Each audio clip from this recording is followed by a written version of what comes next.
I personally did not understand ways of overcoming it, and then the outcomes. That is one of my first questions. And then here, the right to every citizen to vote. We have got reasons like we are 18 years and above, we can vote, but we have not got evidence like Electoral Commission can provide to us to show that what evidence is always presented after compiling results that are done well. I just wanted to know the evidence. And another thing, why is it that always at the polling station that there are guns?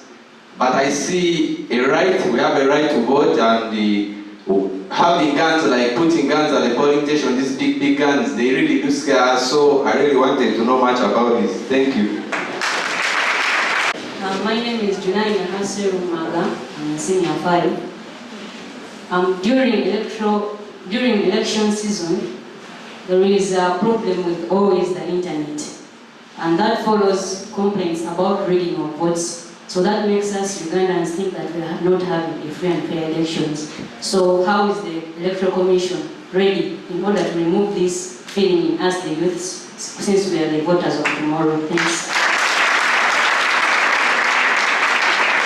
Thank you so much. I have this question. In the recent elections... Your name? Thank you. I'm called Releva Elvis. In the recent elections for the presidents, there was a lot of bloodshed. Which initiatives, as the Electoral Commission security team, are going to enforce this time to ensure that there is no bloodshed in Uganda, to ensure that elections are going to be free and fair? Thanks. My name is Filambo Fibi. I have one point of concern. Yes, as said in the most recent elections, so many things happened. But one that catches my attention is that the law agrees and permits us to vote and support whoever our hearts wish to support. The point comes, why is it that some people are not given the privilege and the rights, the privilege to exercise and to support the people they want? Like in the recent elections, there were candidates who were blocked from going to see, from going to talk to their candidates, to talk to their supporters. Roads were closed. This candidate had to go through pioneer routes, like you first get down the vehicle and you walk. And there are people for whom the tarmac road is left and everyone supports them. Don't we have the right to support the people we want, regardless of the color of clothes they are putting on? Don't we have this? My name is Grace. I'm actually a teacher. I am quite concerned about the delivery of materials in the polling stations. If civic education is important for us all, therefore the implementation must also be equally important. The way we take examinations in the country is really good. Everyone gets them almost on time. But when it comes to elections, stories. So I wish we could maybe respond to why is it that year in, year out when we have elections, these challenges seem to always persist, and yet there is no allowance for people to continue voting in those polling stations where they are.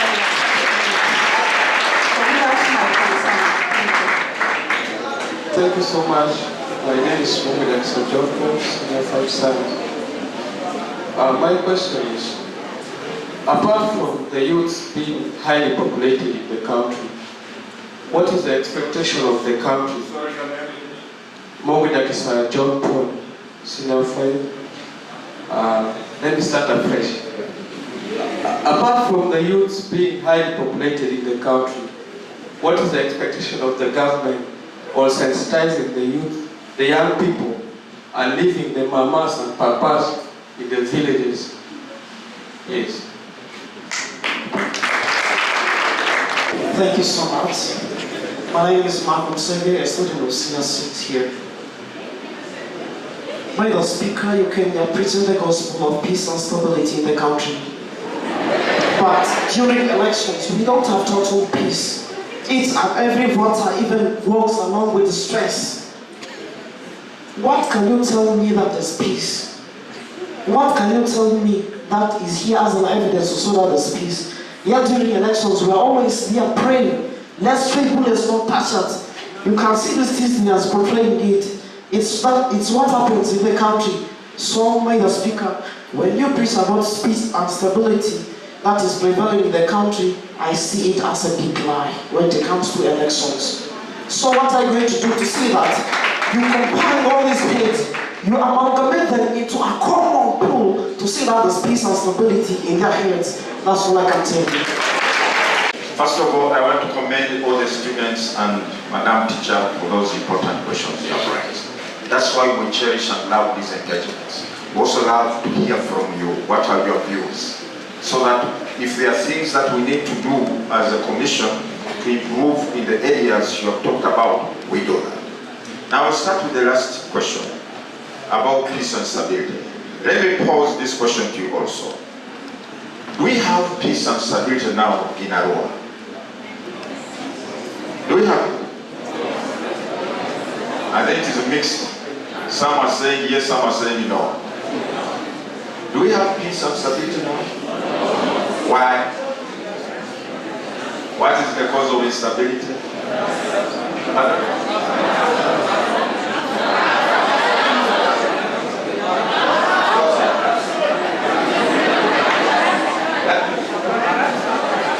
Corruption. But you know, that's what we're talking about. Corruption in this country has become a terrible vice. You have corruption in offices, now we have corruption in elections. When we talk of bribing voters or buying votes, that is electoral corruption. And under the law, it's an offense to bribe a voter or to pay a voter to vote for you. It is a criminal offense. If you are taken to the courts of law and the magistrate finds you guilty, you can be convicted, you will be convicted and sentenced to a fine of 1,440,000 shillings or imprisonment of 5 years. 5 or 3 years. It's an offense to bribe voters. Corruption is a vice in the country. And you are saying it is a cause of instability. Well, maybe or maybe not. But the point we are making is, when we talk of instability, I'm looking at violent, instigated instability, where, as a result, people are not able to move freely from one part to another. Are we now not able to move freely, although we have that vice called corruption? Are we not able to move freely? Are we not able to come to school? Are our parents not able to conduct what they are supposed to conduct? I think we are talking of a peaceful environment which is destabilized by violence. That's what we are talking about. But another question I may ask. This gentleman has talked of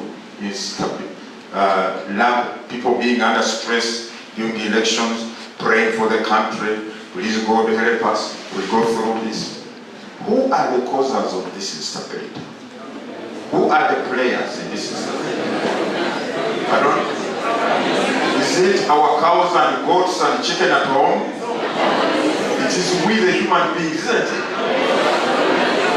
The human beings are the causers and promoters of instability.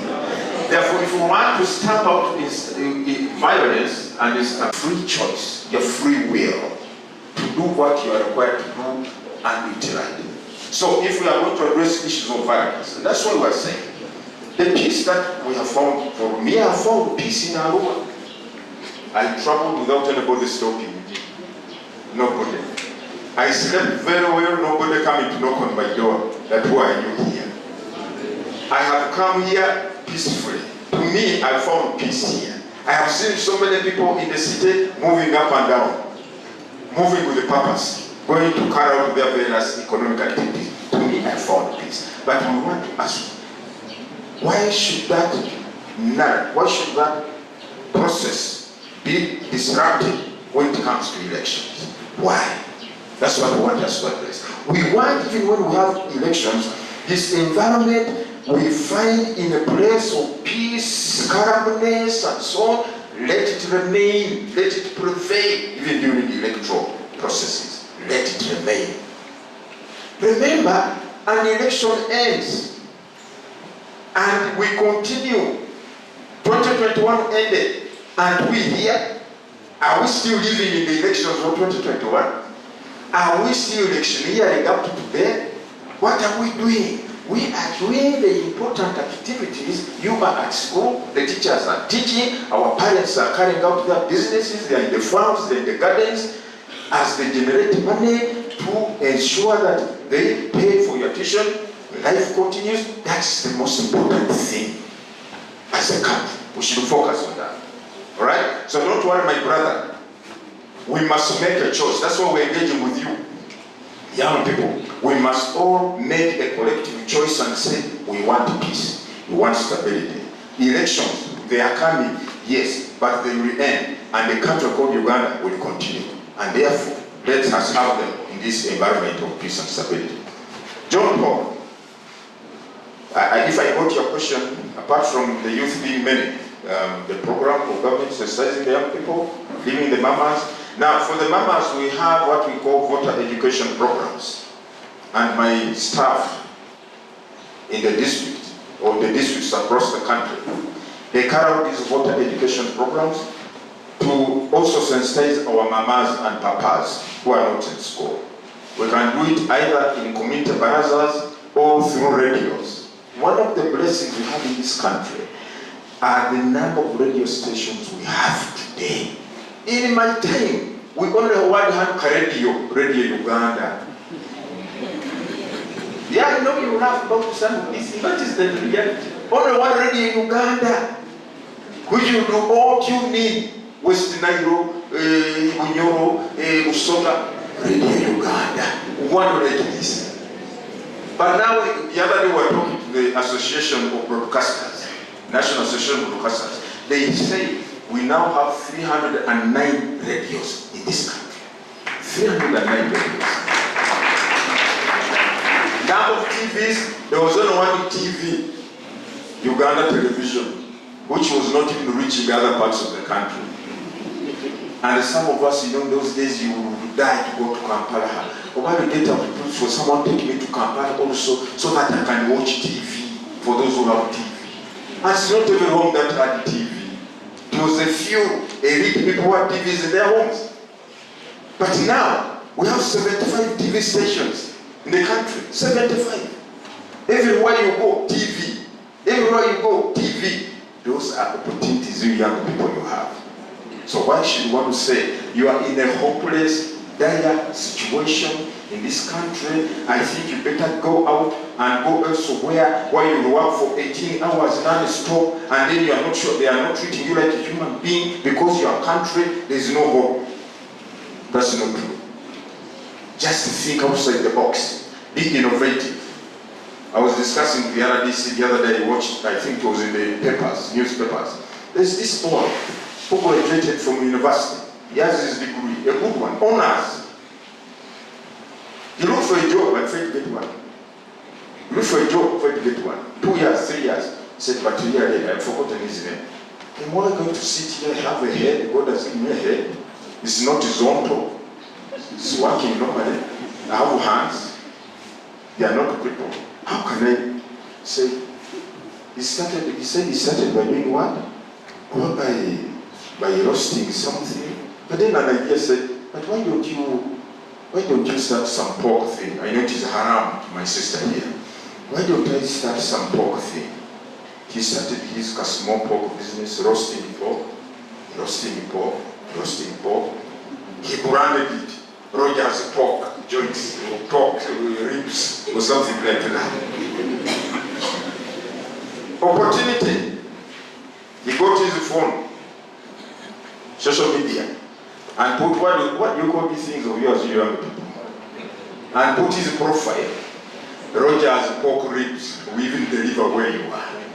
Now the boy is thriving in business. He said, I no longer have to look for a job. I can employ myself. Ladies and gentlemen, when you are ready to think with the brain God has given you, that is not impaired, and use the hands God has given you, you can do something for yourself. So, now, on the issue of, so young people, we are sensitizing, we are dealing, we are engaging with you. We want you to open your eyes beyond the horizon. Look to the horizon. Do not confine yourself to the present. I always have a saying that your destiny is not determined or confined to your present environment. It's not. Your destiny is determined by the choices you made today. Are they the right choices? Yes. In the midst of the hardships, in the midst of the challenges, you can still make it to your destiny, provided you do so diligently, consciously, and determination. Not allow yourself to be diverted by the things that you think are insurmountable. There's nothing insurmountable in life you can overcome. That's what God gave in us as men and human beings, that we can overcome whatever challenge we have. Now, on the issue of the law permits us to support, she was very passionate about this, and indeed I share your passion. You have a right to support any person of your choice. And this person has the right to come and reach out and propagate his or her views to you as voters, as supporters. Why they should be hindered? They should not be hindered. Yes, but, let me emphasize this, but, remember, the Constitution says, nobody is above the law. I, as a chairman, though I'm a judge, and I used to decide cases of other people, I'm also not above the law. I'm not above the law. The president of this country is not above the law. That's why when he's taking oath, he swears to preserve, protect, and uphold the Constitution of the Republic of Uganda. Even if you are a candidate of whatever position, you must exercise your candidature in accordance with the law. If the commission, which is tasked with organizing elections, tells you that if you are going to conduct your campaigns, do it in accordance with these guidelines. Some people say, we are not going to follow what the commission is saying. For us, it is our right as candidates to do what we want to do. Then, law enforcement, whose duty is to ensure we are compliant with the law, will come in and try to make sure you toe the line of following the law. Therefore, I want to appeal to all aspirants, all would-be candidates, that the defining aspect of our democratic credentials is, are you law-abiding? Are you willing to play by the books or by the law? That's the most defining factor. You are a supporter, no problem. Your candidate has come to the area, no problem. You want to ride on top of the motorcycle. I see some of them standing on the motorcycle, riding it, standing on the motorcycle, zooming across the road. But then you are filling the entire road. But let me ask a question. Sir, madam, are you the only person who's entitled to use that road? And there are other people who are going about their day-to-day activities who are also using that road. Why don't you also respect them? You see, rights are not exercised in absolute terms. Much as you have a right, but I do have my rights. And therefore you have to strike a balance between between exercising my rights, but also mindful that James also has a right. And therefore, if I'm the one on this road, much as I want to exercise my right to show ardent, full support for my candidate, but the other people who are using the road. But some of them even want to storm the vehicles. Especially if they know this vehicle is of a supporter, this vehicle belongs to someone who does not support my candidate, you want to stone it. Is that democracy? Does that preserve peace and stability? Who is causing violence in our elections? Is it our chicken at home? It is we. Who can say no to violence? It is we. Therefore, you are right. But we are engaging, among the engagements we are having, we have engagements with members of security services. That as we head to 2026, if a candidate says or notifies the commission, I will be in Arua on such a day, let that person be given right of access to Arua, provided he or she is doing it within the law. If you are going to come, you will start driving on the right because you are a candidate. You start driving on the right, and yet in Uganda you drive on the left. Then you want the security, law enforcement to say, oh why? This is a candidate, leave him be. He can drive on the right. No, law enforcement will come and deal with you and be with your family. We must have law and order. That's what will preserve the peace and stability. Not everybody doing what they want to do. If you are doing that, I also do something I want to do. Then I also get my bed and put it on the road. I said, today I've decided I want to sleep on the road. Don't disturb me, it is my right. Is that acceptable? Exercise your right within the law and be cognizant of other people's rights. All right, the other issue was teacher. Madam teacher about grade development. Yeah, it is true. Madam, as you have said, we have had these persistent complaints about the delivery materials. But let me give you one scenario, ladies and gentlemen. The schools you name, they deliver materials to schools. How many schools can be in a sub-county doing your neighbor exams? Are they more than 50? Are they more than 30 in a sub-county? No, they are not. For us, Electoral Commission, we have in 2021, we had 34,600 polling stations in the entire country to deliver materials the same day, so that voting starts the same day. 34,000. The number of vehicles we have in the commission right now, they do not even number, they do not exceed, I think, 200 or 300. They don't. So the commission vehicle the district has one vehicle. Arua City, how many vehicles do you have? One. Arua district, how many do you have? One.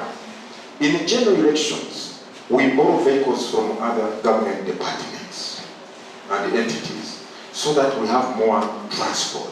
But even those, government does not have a total of over 30,000 vehicles to deliver materials to each polling station. So what we normally do, we put materials for a particular, how many do you run per sub-county? For how many polling stations? How many? A vehicle takes materials for how many?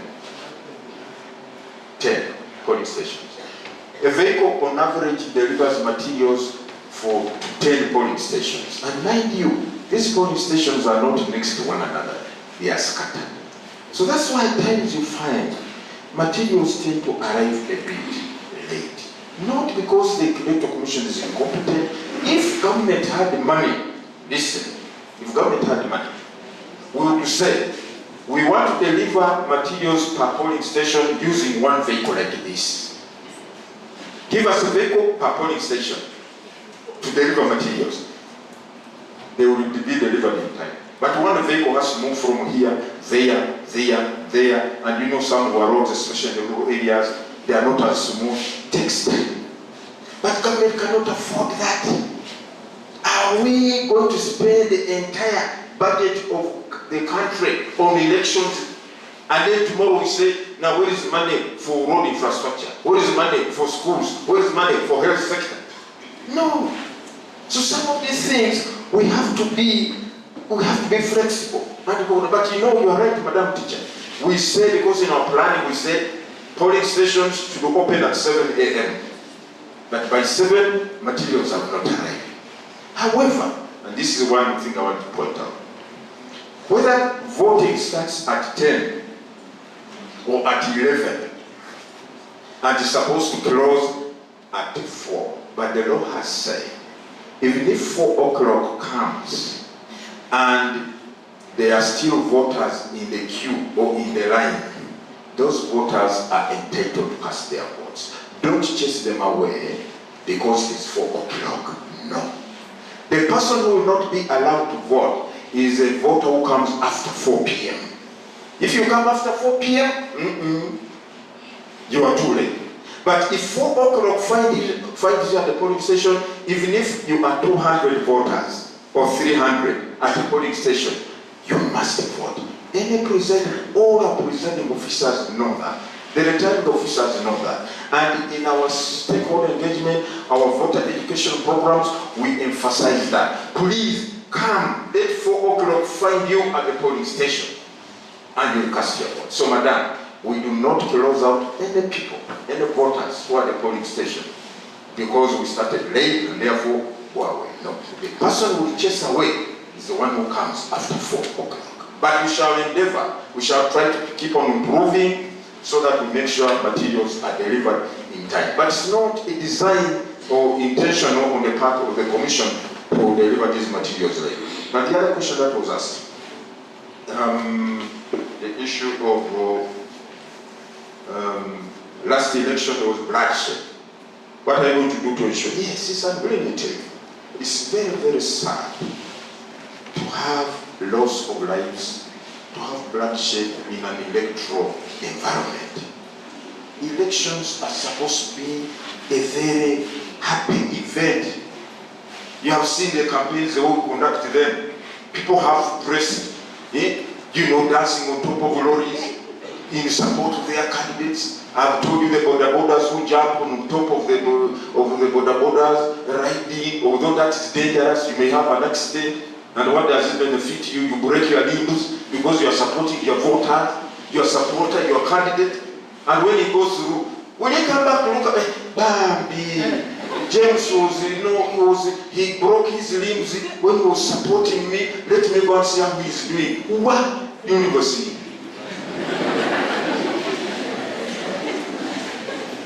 So do something that does not endanger your life.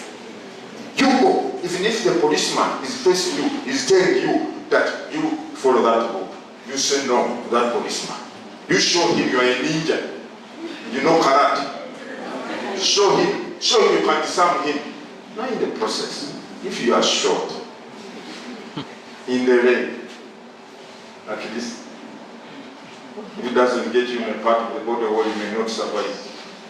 And you get maimed for life. You know what get maimed for life means? You have a permanent, debilitating injury that will not allow you to become a normal person again. Why should you allow yourself? What does it benefit you? That you show you are brave and courageous, you can confront even an armed policeman who is on duty? No. Don't be deceived, people. You are better than that. For me, when I look at you, I see better citizens. Doctors, commissioners, lawyers, whatnot, they are seated here. Don't jeopardize that. Bloodshed is unfortunate. That's why we're having this early discussion and we are saying, what can we do to avoid bloodshed? We don't want it. It happened in Arua the other day when we were having by-elections to replace the late Abiriga, when the president's convoy was stormed here and somebody was killed. Supposing there was no stoning in the first place, would that person have died?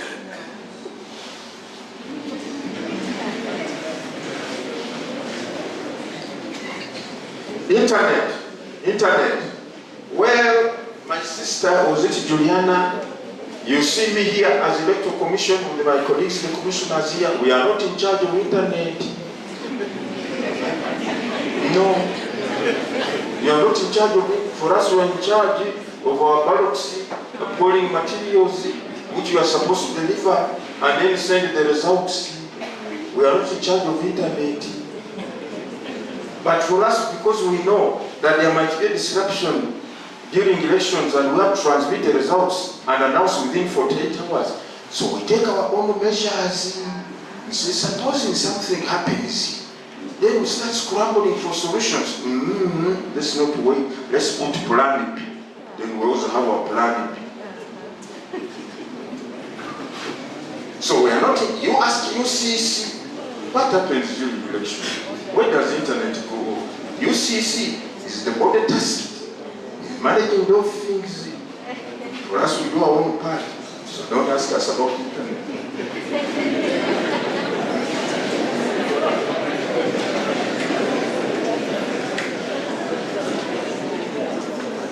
Now, there's a younger brother who asked about placing big guns at polling stations. I think that was asked also where on a radio, yes, on a radio talk show. Now, ladies and gentlemen, according to our electoral laws, they say the commission shall appoint a polling constable per polling station. How many of you have gone to polling stations but you are not voters? What do you go to do there?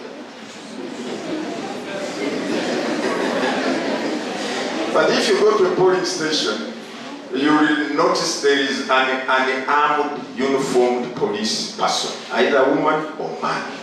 They are not armed. I have been visiting so many polling stations during my elections.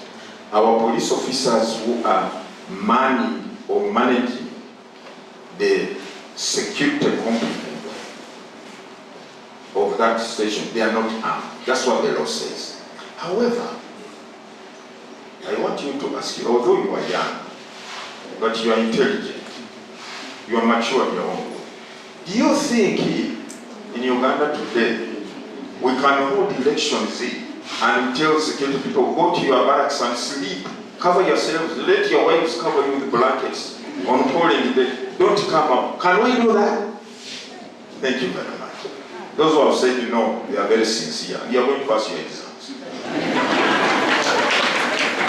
We can never hold elections without security. Why? They are always the bad guys. They are always the bad what? Guys.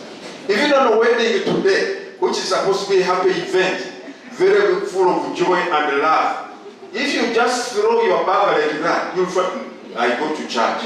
When we are going to give our offertory, the preacher says, come with your bag, although we are in church, you don't know we are seated with you.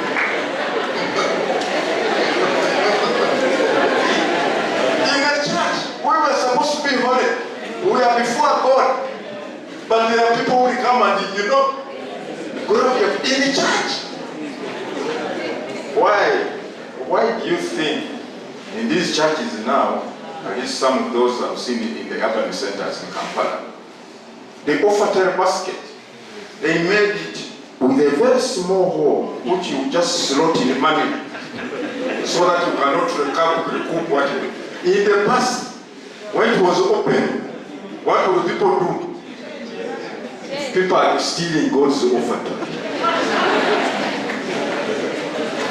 So in elections, we need security.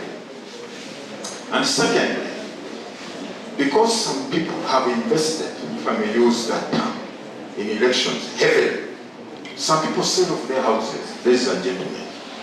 They sell off their properties in order to contest. Someone sells of his. I met one MP and she confessed, said, I sold off my properties in Kampala in order to come and contest. And I went through. Now, if I've sold my house, which I worked for 20 years, do you think I'm coming that I may lose? Do I come with that mindset that I may lose after all? No. So I've sold my house. There's no way I can lose. They either win or no, they either lose. As we use that, the person comes with. That's what has brought about this commercialization aspect.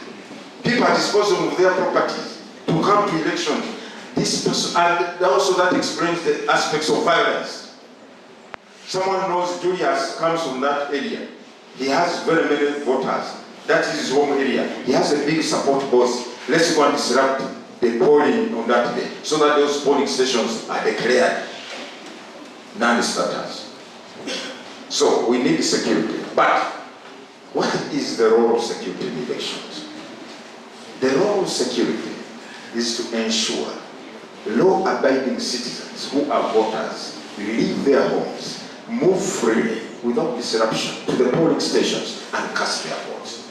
Having done that, law enforcement is to make security is to ensure that the polling materials, the materials the Electoral Commission has deployed, ballot papers, whatnot, are safely secured so that they are not destroyed. They are always bad people. These days I'm told, especially in Kampala, when a prominent person dies, they are going to bury that person in the village. People would even hire, they pretend to be mourners, they get a vehicle, a taxi, they go, we are going to bury so and so. Kumbe is a bunch of thieves who are targeting the hundreds of vehicles of mourners who will turn up to bury. Then they go and start picking parts from the vehicles. That's why even you see funerals are securely guarded nowadays. Because you ask, this person is dead, what are they securing? The property of the people who come to bury. Why? Some people come with bad intentions. There are those who come with bad intentions in the elections. Security must be. But security must know their boundaries. They must know their roles to ensure there is an enabling, peaceful environment for voters to cast their vote. Not to interfere. What we don't allow are security agencies to interfere with the process and determine or impact on the outcome. That's not allowed. I'm about to wind up. The right to vote of 18 years and above. Evidence, as I've said, if you are 18, you are free to register as a voter. 18 and a Ugandan citizen, you are free. In January, we are going to launch what we call the update exercise in all parts of the country, the update exercise. During that update, we allow those who are not voters on the register, who are citizens, 18 years, to come and register as first-time voters. January, you are in the holidays, aren't you? So in January, you have not yet resumed school. When you hear that update exercise has started, if you are a Ugandan, a citizen, you have a national ID issued by NERA, 18 years, go to the update centers which you shall publish all over the country. You go and get registered as a voter. Finally, commercializing vote elections. How do we overcome? Listen, we all go to places of worship since we were probably born, and we still continue to go there. Why do we go there all the time? To worship God, to hear what the preachers are saying, the sheikhs, the imams, the priests, the pastors, the bishops, the reading from the same text we have heard from since we were born, so that we become better people before God. It's the same with the commercialization. Let's start the debate, let's start the discussion now, as we are doing. Let's ask ourselves, is commercialization the way to go? Is it good for democracy? Does the commercialization ensure that we get leaders of quality? Since our focus is on money, is giving us, without bothering to ask, how did you get this money? As I've said, the person could have been a very terrible highway robber. We lady business people getting the money. Then he comes, I'm the one, vote for me. Chichi, what is your problem? 50,000, I'm the one. Is that what we want? So to me, the starting point is this conversation. Because the people give the money to us. We are the ones who receive. But the voters, I'm told, when I talk to these candidates, they say, Chairman, you don't know the pressure these voters put us to. One of them said, I was busy addressing a rally, I was telling them my programs, what I want to do for my constituency, everything. Then the voters started using the sign, we are first. That was do something. We are tired of your words. We want something. So we are also addressing the voters, the people that you're also promoting commercialization, electoral corruption. Under the law, the person who gives a bribe to a voter and the one who receives, you are both guilty. Let me show you. If you think for you, you said, for me, he gave me, what could I do? You're also guilty. This is the point I'm ending up with, don't worry. Section 59. Let me show you what it says. It says that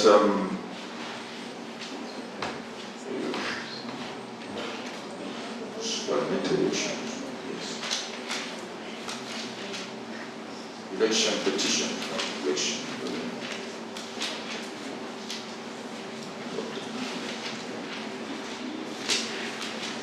Bribery, section 68.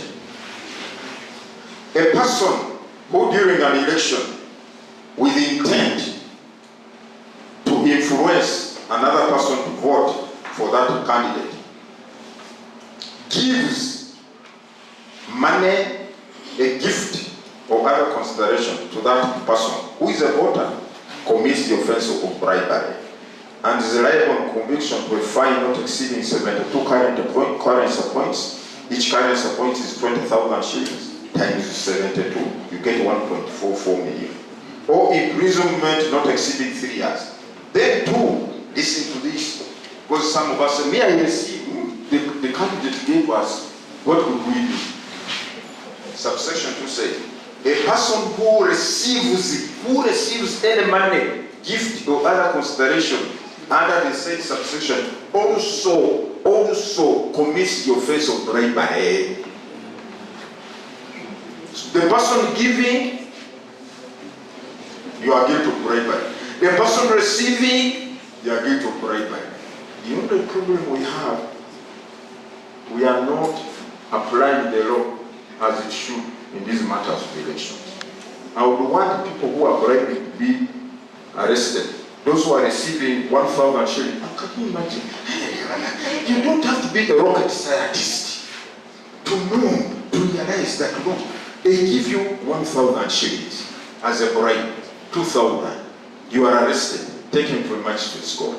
You are prosecuted and convicted. Do you know the punishment? The punishment is you pay a fine of 1.4 million shillings. For receiving 1,000 shillings, you are paying a fine of 1.4 million. Do you have to be an economist to know these two really cannot be together?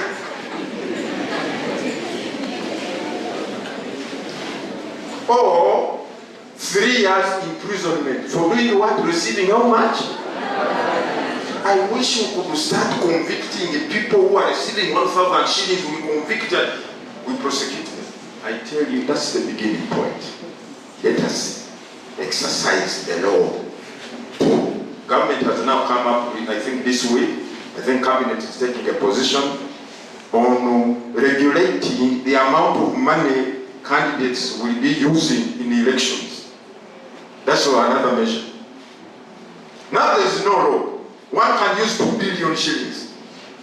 Then the other one, poor you have just left Mvara secondary school, S60, you want to contest it, but you don't even have 2 million shillings. This one comes with 2 billion.